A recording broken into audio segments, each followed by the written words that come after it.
حضرت بایزید بستامی کہتے ہیں کہ میں نے اپنی ماں کے آگے ہاتھ جوڑے، میں نے کہا امی تجھے راضی کروں یا رب کو راضی کروں؟ تو اپنے حق مجھے معاف کر دے، اللہ کو میں راضی کر لیتا ہوں۔ ماں نے کہا جاؤ پتر میں اجازت دیتی ہوں۔ گئے جنگلوں میں ذکر و فکر میں لگے رہے، تنہائی میں اس کو یاد کرتے رہے، دن رات ذکر کے چراغ روشن رکھے۔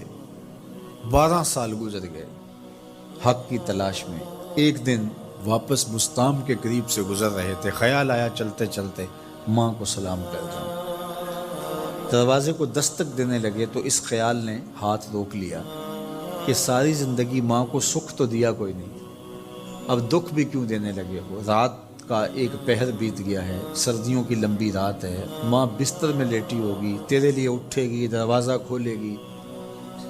دروازے کے ساتھ ہی لگ کے بیٹھ گئے اور ساری رات کاٹ دی، اس خیال سے کہ ماں کو تکلیف نہ ہو۔ جب سحری کا وقت ہوا تو اندر سے جو نالی آتی تھی اس نالی سے پانی آیا، سمجھ گئے میری ماں تہجد کے لیے اٹھی ہے اور وضو کا پانی ہے، تو فوراً دروازے پہ دستک دی۔ اندر سے آواز آئی بیٹا بایزید میں ابھی آئی۔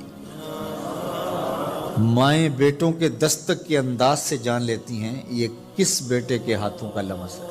12 سال کے بعد آئے، دستک دی، کہا بیٹا بایزید میں ابھی آئی۔ ماں کی تو نگاہیں ہی دروازے پہ رہتی ہیں۔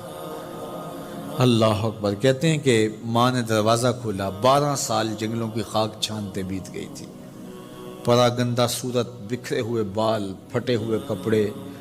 میری ماں کی جب نگاہ میرے پہ پڑی تو اس کی چشمان سے موٹے موٹے آنسو ٹپکنے لگے، اور اس نے ایسے ہاتھ پھیلا کے کہا مالک میرا بیٹا بایزید تیری طلب میں نکلا تھا، تو نے ابھی تک اسے اپنا قرب نہیں دیا۔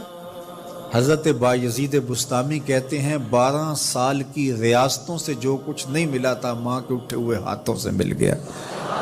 میں نے کہا مالک میں تجھے کہاں ڈھونڈ رہا ہوں، تو کہاں موجود ہے؟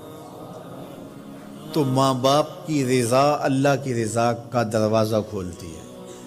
جن لوگوں کے ماں باپ ناراض ہیں اور وہ جا کے پیر صاحب کی خدمت کرتے ہیں اور میاں ماں کے قدم چومو، باپ کی ٹانگیں دباؤ، ان کی خدمت کرو، تمہارے پہلے مرشد وہ ہیں، ان کو راضی کرو، پھر کسی شیخ کامل کی صحبت میں آنا، دیکھو کیسے دل کی بند کھڑکیاں کھلتی ہیں۔